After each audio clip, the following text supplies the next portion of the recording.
My family burst out laughing when I showed up to my sister's wedding alone. He couldn't even find a date. My father screamed and then threw me into the pond. The audience applauded. Picture me soaking wet. I smiled and said, "Don't forget." Later, my billionaire husband showed up and suddenly everyone blanched. Growing up, I was always compared to my sister Allison. She was the star graduate of Juilliard, beauty queen, the favorite child. I was the disappointment. All A's. Of course, Allison too. Plus every extracurricular activity imaginable. Runner-up, always overshadowed by her dance performances. On my 16th birthday, Dad raised a glass. I thought it was finally for me, but no. He announced that Allison had been accepted to Trilliard. My birthday cake went unheard. I stopped telling them about my life years ago. They didn't know I joined the FBI. They didn't know about my promotions, much less about Nathan. My husband of 3 years, CEO of a $12 billion security company.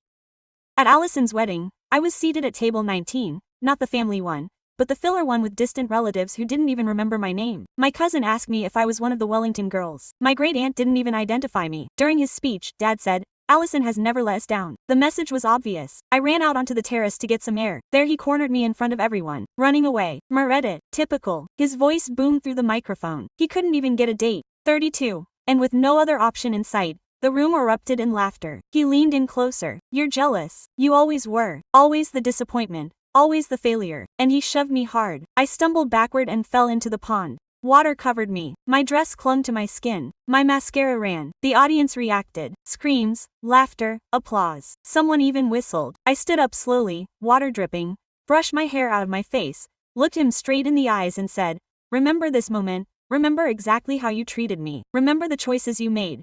Single quote. His smile faltered. For the first time I saw a flicker of uncertainty on his face. Chapter 1. The arrival. His smile faltered. For the first time I saw a flicker of uncertainty on his face, but I didn't say anything else. I turned away, dripping water, leaving a wet trail on the marble floor. The guests were still mute. Some were looking at their phones, probably filming. Better that it was recorded. I was heading for the restrooms when I heard the noise. A helicopter was flying low, too low to be casual. The roar brought everyone out onto the terrace. "What the hell?" I heard my father mutter. The helicopter swooped down into the backyard. It was sleek black, with the Sentinel security emblem on the side. The wind from the blades stirred the bridal decorations. Allison's flower arrangements went flying. She yelled something about her hair. The door of the helicopter opened. Nathan got out first. Impeccably tailored dark gray suit. That suit was worth more than the entire wedding. His Italian shoes stepped onto the grass and he walked straight toward me as if the 200 guests didn't exist. He carried a cashmere coat over his arm. When he reached me, he placed it on my shoulders without a word. His hands lingered for a moment on my arms. I felt his suppressed fury in that touch. "Are you okay?" he asked quietly. "Now," I replied. She turned to my father. The temperature seemed to drop 50 degrees. Nathan didn't raise his voice. He didn't need to. "You, Richard Wellington?" It wasn't a question. My father nodded, trying to regain his composure. He held out his hand. "I'm Meredith's father, and you." Nathan didn't take his hand. He let it dangle in the air. My father lowered it slowly, his cheeks flushed. "Nathan Blackwood, Meredith's husband." There was complete silence. My mother dropped her champagne glass. It shattered on the floor. No one moved to clean it up. "Husband." My mother finally spoke. Her voice was strange, high-pitched. "Meredith's not married. Would she have told us? Would they have listened?" Nathan asked. Or would they have been too busy planning another party for Allison? Allison stepped closer. She was still wearing her wedding dress, her makeup flawless, her smile practiced. "I'm sorry, there must be a mistake. Meredith never mentioned it. My wife has no obligation to share her life with people who treat her like dirt." He hung up without looking at her. His eyes were fixed on my father. I saw the video. A guest already uploaded it to social media. It's going viral as we speak. My father paled. It was an accident. A moment of an accident. Nathan took a step closer. He didn't touch my father, but his presence was intimidating. He pushed her away with both hands. "There are witnesses. There's video. There's proof." Allison's boyfriend, Marcus, came over to try to calm things down. He was a lawyer. He probably thought he could handle it. "Look, Mr. Blackwood, I understand you're upset, but you work for Hardman and Associates." Nathan interrupted him. Marcus blinked. "Yes, I'm a junior partner at Not For Long. Sentinel Security has contracts with your firm. I'll cancel them on Monday." Nathan pulled out his phone. "In fact, I'll do it now." "Wait." Marcus held up his hands. "You don't have to. It's done." Nathan put the phone away, looked at Allison. Her husband just lost his job by association. Welcome to the consequences. My mother started to cry. That exaggerated crying she used to manipulate situations. "Meredith, you can't allow this. We are your family." I looked at her for 3 years without seeing her. 5 years without a call that wasn't to ask me for something. 10 years without without a remembered birthday. Quote, you are a stranger who shares my last name. I just said that. How can you say that? I'm your mother. We raised you. We gave you everything. They gave me a roof over my head, food, clothing, the basics the law requires, but love, attention, respect, that never came. I stopped expecting it years ago. Nathan took my hand. Do you want to stay or should we go? I thought about it. Seeing their pale faces, their shock, their sudden fear was gratifying, but it wasn't enough. I wanted them to fully understand what they had lost. I'll stay, I said. Nathan nodded. He motioned to the helicopter. 2 more men got out. I recognized James, Nathan's head of security. He was carrying a briefcase. Mr. Wellington. James approached my father. I have documents you need to sign. What documents? My father asked, his voice shaking. Sentinel Security is the largest investor in Wellington Industries. We control 42% of the shares. These documents transfer the management of his funds to an external auditor. Sure enough, I immediately saw the exact moment my father understood his company, his legacy, everything was in his hands. Nathan had just closed their fists. They can't do that. My father stammered. I have rights.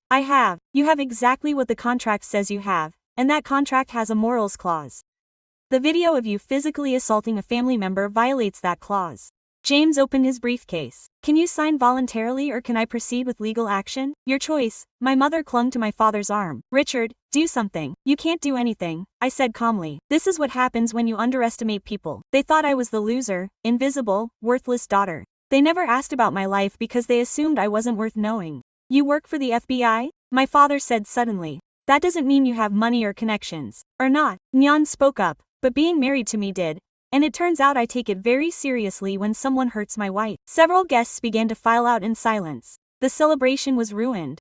Allison had tears streaming down her face, ruining her flawless makeup. Marcus was arguing on the phone, probably with his firm, trying to save his job. They never asked why I stopped visiting. I continued. Why did I stop calling? Why didn't I go to the last 3 Christmases? They assumed I was busy or didn't care. The truth was, I was building a life where I was valued, where I mattered, where I didn't have to fight for scraps of attention. Meredith, please. My mother reached out to me. We can fix this. We can talk. There's nothing to fix. This isn't a temporary fight. This is the result of years of neglect and now you have to live with those decisions. Nathan put his hand on my hip. Ready. I looked around one last time. Allison's perfect wedding was destroyed.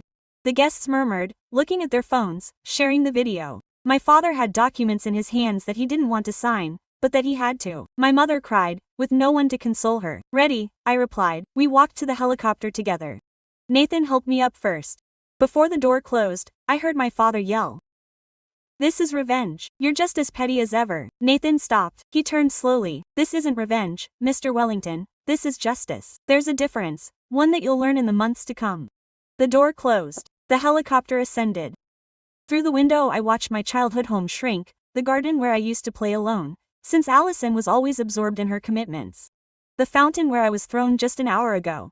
Quote, you'll cry, Nathan asked tenderly. I didn't answer, and it was true. I wasn't feeling sorry. I was feeling liberation. You really did cancel the agreements. All of them. Your father will lose about 30% of his annual earnings. It won't ruin him, but it will sting. He paused. I was excessive. Insufficient, I replied. It's a promising start though. Nathan smiled. In that rare gesture he kept for himself, he handed me a towel he had in the helicopter.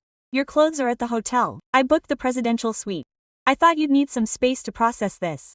How did you know I needed help? I set up an alert with your name on social media. When I saw the video circulating, I went immediately. He leaned in close. He held my face in his palms. No one gnaws at you. No one degrades you. No, while I'm alive. I kissed him. It was gentle, slow, full of all the gratitude I couldn't verbalize. As we landed on the hotel platform, a team was waiting. A stylist, a masseuse, a doctor. Nathan, I raised the objection. There is no room for argument. You were physically assaulted. I need you examined and then you lie down.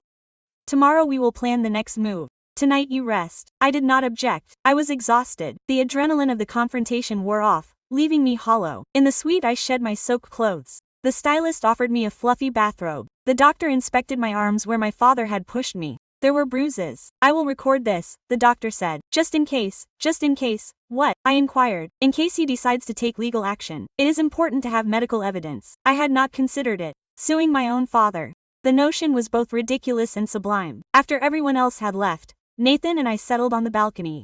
The city blurred below. Somewhere, far away, my family was facing the repercussions, digesting, probably blaming myself. Regretful, Nathan probed. Of joining you in secret and missing the look on my father's face when he found out. No, not at all. Nathan laughed. It was genuine, affectionate. That's my girl. I snuggled up to him. Tomorrow there would be more clashes, more resolutions, more heartache to digest. But tonight, in the arms of the man who chose me, when my own blood didn't, I felt whole.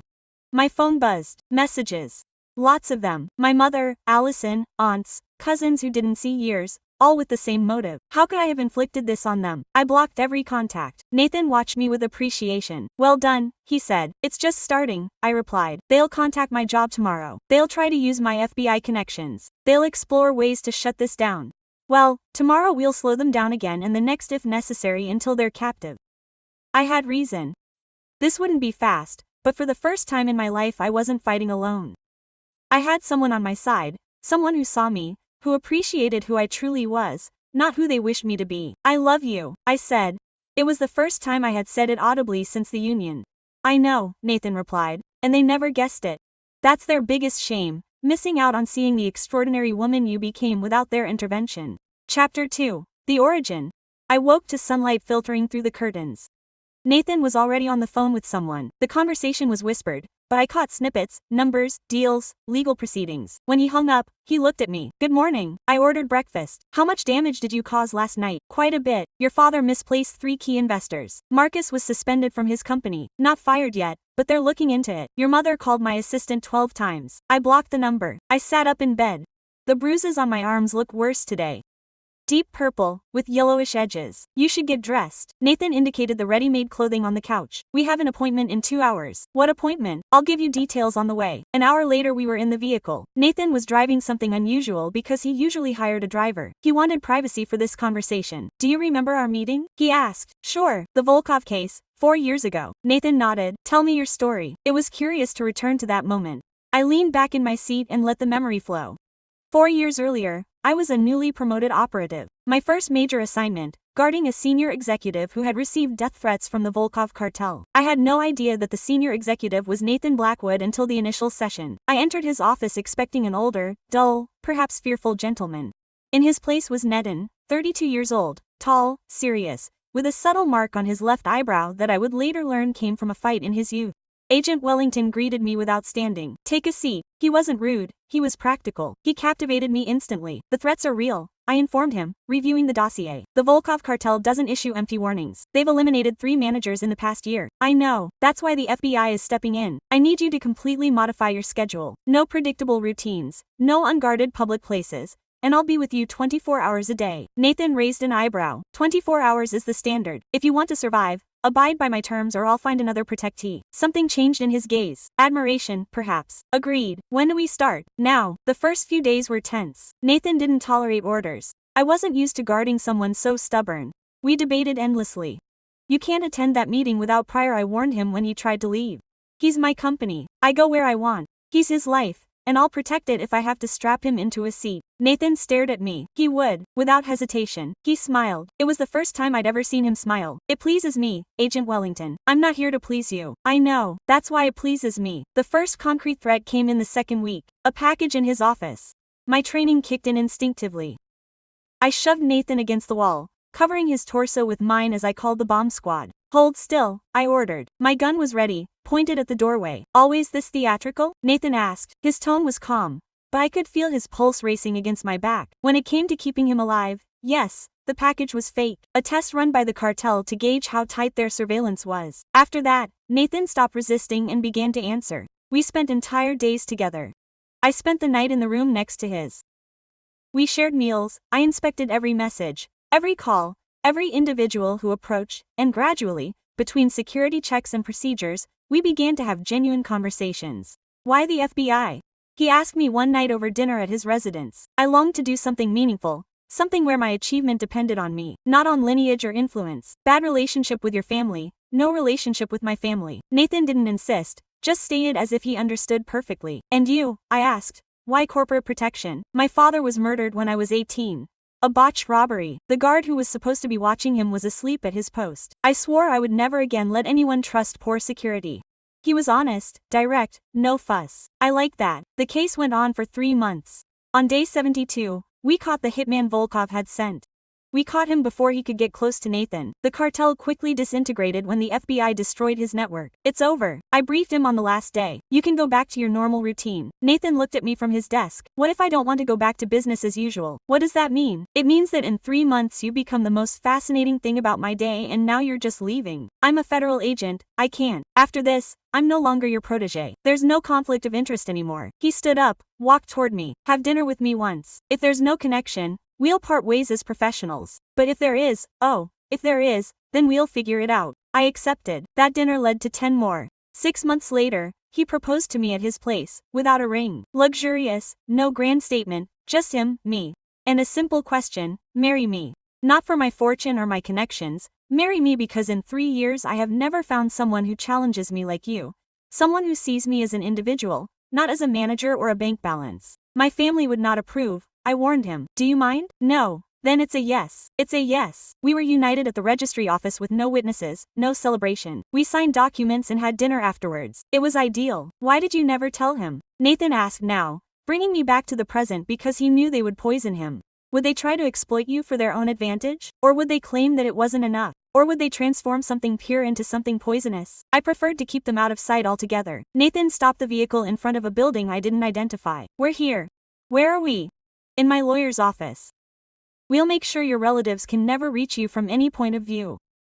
Legal, economic, emotional. It was all over. I got out of the car. Nathan took my palm. Ready to close this chapter. Willing. We entered together.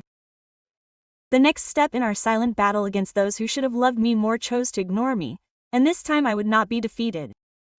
Chapter 3. The Confrontation. Nathan's lawyer answered to the name of Robert Chen, 50-something, silver hair, serious face. He squeezed my right hand with determination. Agent Wellington, I have followed you on your journey. It is an honor to greet you. Finally, Nathan mentions your name incessantly. Robert unfolded a thick file. I examined the recording from the day before yesterday. We have solid evidence of assault.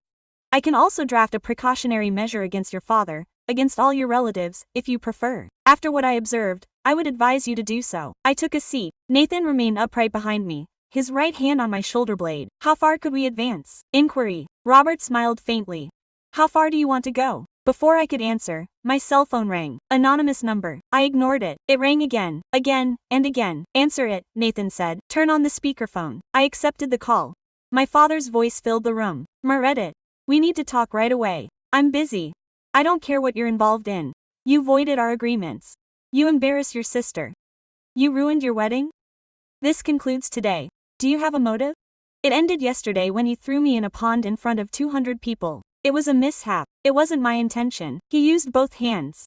There's visual record. There are witnesses. Don't lie. Silence on the other end. Then I heard my mother in the background. Let me talk to her. My father handed over the phone. Meredith, sweetheart, please. Your father is here. Contrite. He was overwhelmed. The ceremony was onerous. He had been drinking. Excuses. I cut him off. They always have excuses. You don't understand the situation you've put us in. Marcus has lost his job. Marcus's parents are furious. Allison is devastated. Your uncle and aunt keep calling to find out what happened. Wonderful. Now they know how I felt every time they snubbed me. Don't exaggerate. We gave you everything. Housing, food, education, the basics, the works, the essentials that the law requires. But love, consideration, esteem, that never came. You were always so complicated, so demanding. Allison never caused us any trouble because Allison gave them what they wanted. An impeccable daughter to show off. I just wanted them to warn me. My mother sighed theatrically. Okay, we made mistakes. That's what you long to hear. But to punish us like this is heartless. You are ruthless, isn't it? Nathan interjected. His tone cut through the conversation like a sharp barb. The ruthless thing was neglecting your daughter for 32 years. The ruthless thing was placing her at table 19 at your sister's wedding. The ruthless thing was taunting her in public and then physically assaulting her. Meredith is just reacting to decades of abuse. Who the hell does he think he is, my father? He got the phone back. He can't just barge into our core and annihilate us because my daughter has filled his mind with falsehoods. I am Nathan Blackwood, CEO of Sentinel Security, husband of Meredith, and the individual who owns 42% of Wellington Industries. I did not barge into your core. Your daughter ran away from you and forged a life where she is valued. I am merely supporting her. This is blackmail, not profit. The distinction is that blackmail is criminal. What I am doing is entirely within my prerogative as a majority investor. I will litigate. Go ahead. I have 12 lawyers on staff. How many do you have? Nathan paused. Oh, that's right. Marcus was your family counsel, but he's disbarred. What a setback. I heard my father take a deep breath. He was angry, but helpless. This was a new experience for him. What does he crave? Finally he asked. Money. It has to be money. Everyone craves money. I don't crave anything from you, I replied. That's the kid. I don't require anything from you. I never did. I only wanted you to love me. And since you never got that, now you have nothing to give me. You're my daughter. I'm not a federal agent who shares your genetic material. I just cut. My right hand trembled slightly. Nathan wrapped his right hand around it. Well done. Robert made hasty notes. That communication is recorded. With your permission, I will use it as evidence of harassment. Permission granted. Outstanding. Robert closed his notebook. Now let's try the tactic. Her family will try various maneuvers. First, the entreaties have already been made. Second, the intimidations will probably come soon. Third, they will try to use shared connections to pressure her. Relatives, colleagues, acquaintances, we must be ready. What do you suggest? An injunction against her father for assault, a cease and desist letter to the entire corps for harassment, and a thorough search of all unwanted contact? Robert looked me in the eye. I also suggest that you speak to your superior at the FBI. Her family might try to cause trouble there. They had reason. My father held a grudge when he didn't get his way. I will contact my superior today. Nathan leaned over the furniture and leaked to the media. The search is already viral. The reporters will want the full story. Don't talk to anyone without legal advice. If they approach you, refer them to me. Robert pulled out his card. I handle big issues. I know how to control the story. How long will this take? The action. Injunction. 72 hours. The rest depends on how belligerent your family is. Robert clasped his right hands together. But I'll be frank. This will get worse before it gets better. Your family won't capitulate easily.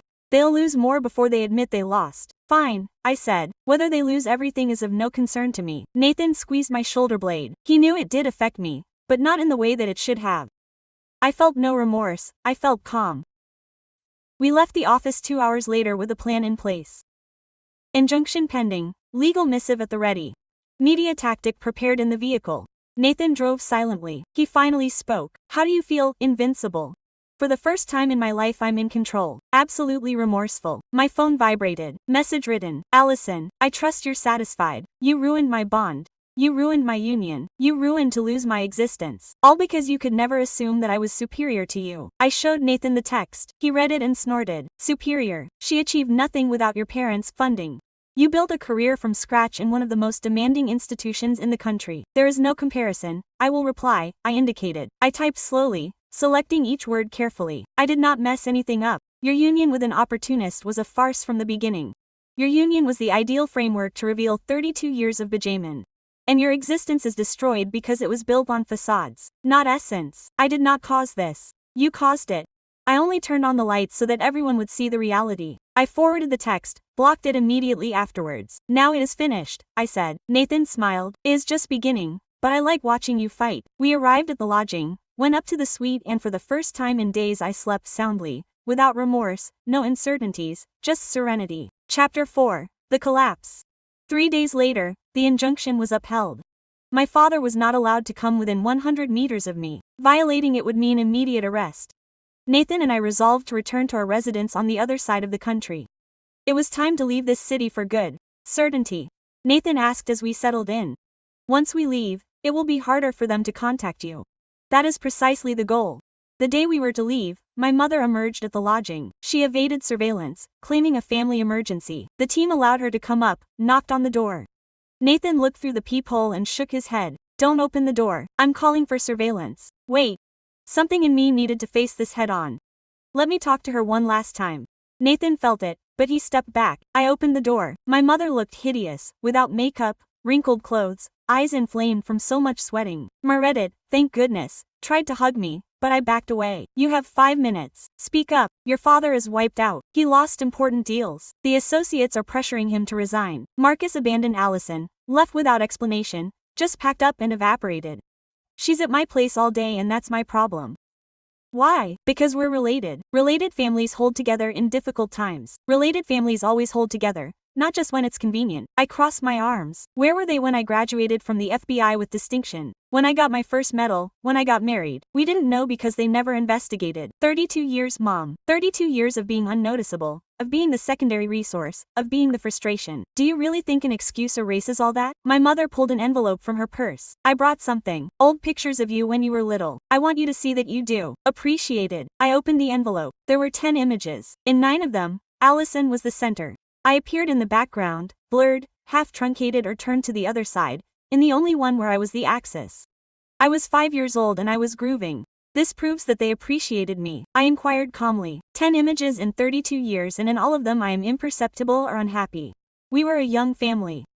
Your father worked hard. Allison demanded a lot of attention with her occupations. Excuses, always excuses. I returned the images. I did not come here to hear excuses. I came to inform you that it is over. There is no reconciliation, no other chance, no family. You cannot say that. I am your mother. You gave me into the world. That does not make you my mother. A mother shows up. A mother provides assistance. A mother protects her daughter when the father throws her into a pond. You did not fulfill any of that. My mother began to sollozar. I made mistakes. I admit it, but penalizing us forever won't fix anything. I'm not penalizing them. I'm releasing them. There's a distinction. Step closer. The time has expired. You must go. 5 extra minutes, please. There's one detail Meredith needs to know. 30 seconds. I nodded. My mother took a deep breath. Your father is in poor health. The doctor detected something in his recent checkup. I didn't want to tell you for fear you'd see it as blackmail, but it's true. He needs surgery and he's horrified. I kept quiet. I waited for something to happen. Temper, unease, remorse, but nothing there. I'm sorry to hear that, I said at last. Really, but it doesn't change anything. How can you be so distant? He's your father. A father doesn't throw his daughter in a pond. A father doesn't embarrass her in public. A father doesn't spend 32 years making her feel insignificant. I opened the door wider. I wish for him to get better, but I wish for him to without me. Goodbye, Mom. Meredith, please. Nathan took her arm gently. Mrs. Wellington, it's time to go. He walked her to the elevator. My mother looked at me one more time before the doors closed. I saw something in her eyes. It wasn't affection. It was terror. Terror that she would lose control. Terror that I had truly lost my way. Nathan returned. Are you okay? Yes. Surprisingly, yes. Your father's ailment could be real. It could be fake, but it doesn't matter. This sentimental tactic doesn't affect me. Nathan brushed his lips against my forehead. You're more resilient than you think. I had to be. No one else would be in my place. We finished packing. An hour later, we were at the private airfield. Nathan's plane was waiting. Before we boarded, I got a text from my boss at the FBI. Your father tried to file a formal complaint against you. He alleged that you used your position to intimidate your family. I dismissed it. I have the wedding video. I saw what inflicted on you. If you need time off, you have it. I answered quickly. Thank you. I'm fine. I'll be back at work in 2 weeks. On the flight, Nathan worked on his laptop. I watched through the window. The city was shrinking. My story was physically distancing itself. What are you thinking about? Nathan asked without looking up. That I spent 32 years trying to win their affection and in 52 days I had completely eliminated them from my existence. It's funny how quickly you can let go of something when you finally accept that it never belonged to you. Regretful, not liberated, my phone vibrated again. Unknown number. Message from Allison from a new number. Marcus left because he learned that Dad offered him a position at the firm if he married me. It was all planned. My union was fake. My existence is fake. Happy now. I didn't answer. I blocked her again. Nathan noticed my face. Allison trying to make me feel guilty about their fake union, as if I had forced Dad to handle her. It's not your place to rescue her, I know. But a fraction of me thought, maybe if she'd been different, if she'd been less of a partisan in everything, we could have had a real bond. You can't change yesterday, you can only choose your tomorrow. My tomorrow is with you, apart from them, creating something real. Nathan closed his laptop. He grabbed my hand. Our tomorrow, not just yours. We're a duo. A duo, I repeated. The word resonated well. For years I'd been a battalion of one. Now I had support. The plane climbed. I closed my eyelids. When I opened them again, we were flying over the sea. There was no going back now, geographically or emotionally. Nathan offered me a glass of wine. To fresh starts. To fresh starts. We toasted. We drank in silence, pleasant, serene, and for the first time in my life I felt completely in tune with my choices. My family would continue to try to communicate. I knew it, but each effort would be weaker, each plea less potent. In the end it would give up and I would move on, forging the existence I deserve with the man who selected me when they didn't. That was my real revenge, not their suffering, my joy. Chapter 5. The Aftermath.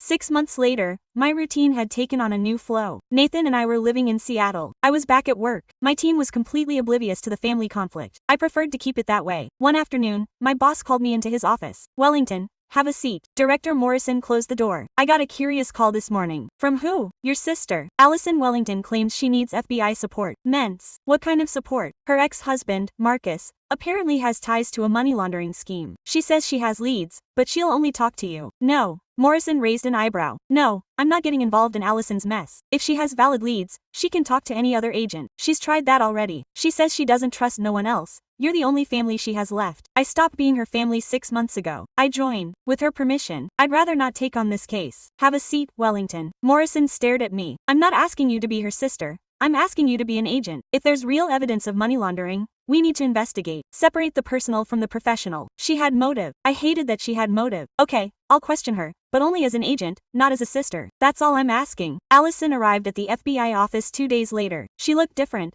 thinner, no cosmetics, basic clothes, none of the splendor that had always defined her. She was led into the interview room. I sat across from her with my recorder and cold business notebook. "Agent Wellington," I formally began. "What information do you have on Marcus Donovan?" Allison blinked. "Agent Wellington, I'm your sister. You're a potential witness here. Just answer the question." She bit her lip. "Marcus is not who she is. He pretends to be. His real name is Marcus Delgado. He has connections to a network that moves illegal money through law firms."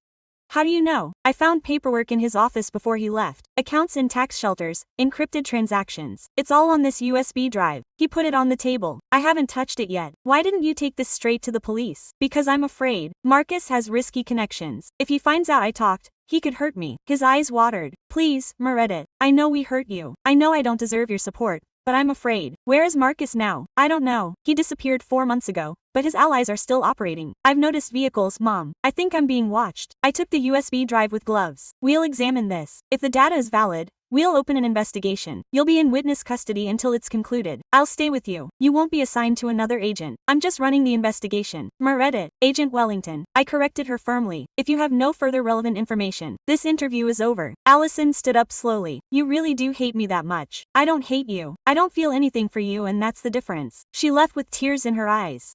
Another agent took her into custody. Morrison came in next. "Do you think it's real?" "The USB drive will give it away, but yes, I think she's terrified, really." "Well, the case is moving forward, but Wellington keeps her boundaries sharp." "I always do." The data on the USB drive was real, very real.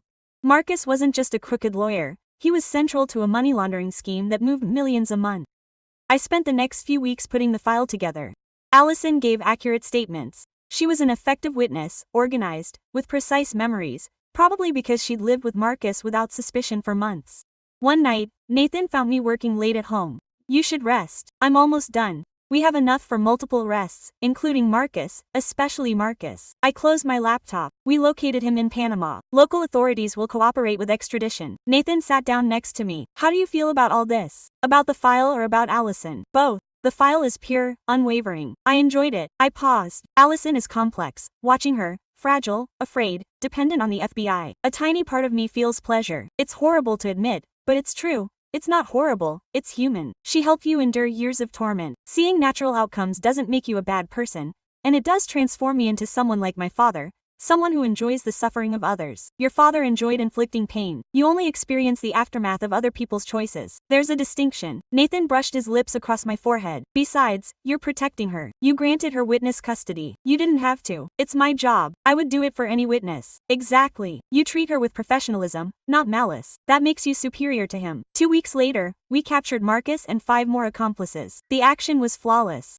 Without a hitch, Marcus C. pleaded guilty to shorten his sentence. Allison attended the trial. When she saw Marcus, he tried to address her. The guards prevented him. "This is all because of you," she snapped. "You and your sister destroyed my existence." Allison fell silent, simply watching him with a blank face. After the hearing, she tracked me down in the hallway. "Thank you," she said. "I was just doing my duty." "I know, but thank you anyway." I hesitated. "Can we talk not as agent and witness, but as non-agent? Just 5 minutes, please." I checked my watch. 3 minutes here. Allison took a deep breath. "I know it's late. I know you'll probably never forgive me, but I have to tell you that I understand. I understand the hurt we caused you. I saw how Mom and Dad treated you, and I kept quiet because it suited me. It was easier to be the favorite than to protect my sister. Do you think that changes anything?" "No. I just needed to express it. I needed you to know that I'm not the same as I was at that wedding. Losing Marcus, losing my prestige, losing my ideal life. It taught me lessons. I'm glad you've prospered. Really? I looked at my watch. Time's up. Someday we will. I don't know. Maybe in years, maybe never.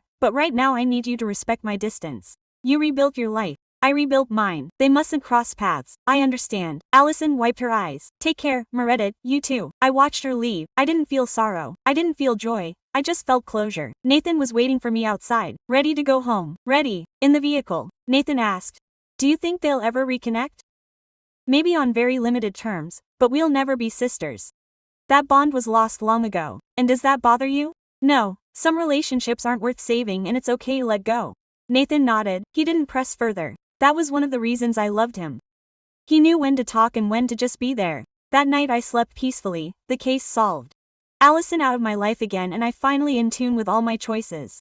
Chapter 6. The Resurrection. 3 years later, my existence was unrecognizable in front of that woman soaking wet in the fountain. Nathan and I were expecting twins, a boy and a girl. They were detected 2 weeks ago on the ultrasound. Nervous? Nathan asked as we made our way to the event. This was the first time I'd ever exposed something so intimate about my personal life. We planned a gender reveal party, not out of obligation, but because I wanted to celebrate something real, surrounded by those who truly mattered to me. The guest list was select. My FBI team, the executives of Sentinel Security, friends from Seattle, Robert Chen, our lawyer, Director Morrison and his wife. And yes, I invited my family, not to forgive them, but because I wanted them to see what they had wasted. My mother confirmed immediately. My father didn't answer. Allison said she would attend, but she wasn't sure. The celebration was in our backyard. Nathan hired the best caterers. Simple yet refined decorations. Nothing over the top, just genuine. The guests started arriving at 3. My FBI team arrived first. Sarah, my colleague, brought a huge gift for future agents Wellington Blackwood. Just kidding. One will be a doctor and the other a creative. I responded without pressure to follow our lead. Good mother in advance. Morrison arrived next with his wife. He greeted me with a fatherly hug. You look radiant, Wellington. Thank you, Director. Off duty. Call me James. I prefer Director. Keeping it professional. I smiled, but appreciated the gesture. At 4, my mother arrived alone. She was dressed modestly, none of the fancy brands she had worn before. She approached shyly. Meredith, thank you for inviting me. Mom. I greeted her with a short, formal hug. Welcome. Your father wanted to come, but you don't need to justify it. I didn't expect him to come. My mother looked around. She saw the decorations, the laughing guests. Nathan overseeing the food. You have a beautiful life. I built it from the ground up with people who care about me. I know that. Her voice shook a little. I know we missed our chance with you. I didn't come to beg for forgiveness again. I just came because I wanted to see you well. And you're fine. Better than fine. That's right. I didn't say anything more. I didn't need to assuage her guilt. Allison arrived half an hour late. She had someone with her. A strange man, tall, dark hair, genuine smile. Meredith. Allison came over. This is David, my partner. He's an elementary school teacher. Nice to meet you. David extended his hand. Allison talks a lot about you. He admires your career at the FBI. Seriously. I looked at Allison, surprised. She nodded uncomfortably. I've been in therapy working on a number of issues. David helps me perceive things differently. I'm glad to hear that. Congratulations on the twins. Allison handed me a gift. I know we're not close. I know we probably never will be, but I hope this is a start. Small, but a start. I accepted the gift. Thank you. I appreciated the gesture. David and Allison joined the other guests. I watched them from a distance. Allison seemed different, calmer, less theatrical. Maybe the therapy really was working. Nathan came over with 2 glasses, one of juice for me. How are you feeling? Good. Oddly good. Seeing my mother and Allison here doesn't impact me the way I imagined, because they no longer control your worth. They're just people, not the owners of your self-esteem. She was right. 3 years ago seeing them would have filled me with anxiety. Now they were just more guests. At 5, Nathan asked for attention. Thank you all for coming. Meredith and I wanted to share this moment with those who truly matter in our lives. He looked at me. I took the microphone. For years I sought approval from those who would never give it. Today I am surrounded by those who see me, who value me, who support me. This family is not blood, it is choice, and I chose you. The guests applauded. I saw my mother wipe her eyes. Allison looked at the floor. Nathan and I cut the cake together. The inside was blue and pink. One of each, Sarah shouted. The guests cheered. Nathan kissed me as the cameras captured the moment. My mother came over afterward. Can I talk to you for a moment? In private. I led her into the kitchen, away from the hustle and bustle. What do you need? Your father passed away 2 weeks ago. I wanted to tell you in person, not by text. The shock hit me. He passed away. The surgery was complicated. His heart gave out. My mother collapsed. I thought you should know. I know you don't want to go to the funeral. It's already happened. But I needed to let you know. I processed the news slowly. My father was dead. The man who pushed me into the fountain. the one who spent 32 years making me feel invisible. He was dead. How do you feel? I asked my lost mother. Empty. We were a team for 40 years. Now I'm alone. I'm sorry, that's all. What else do you want me to say? I can't mourn a father I never had. I can't fake pain I don't feel.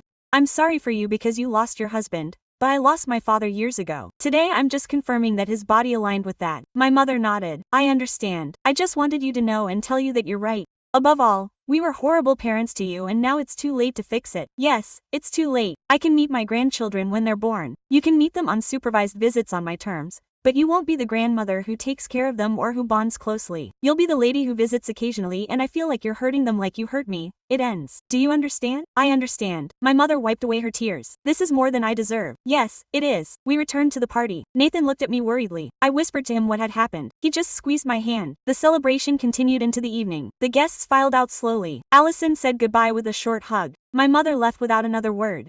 When everyone had gone, Nathan and I sat in the garden. The string lights glowed softly. Your father passed away, Nathan said calmly.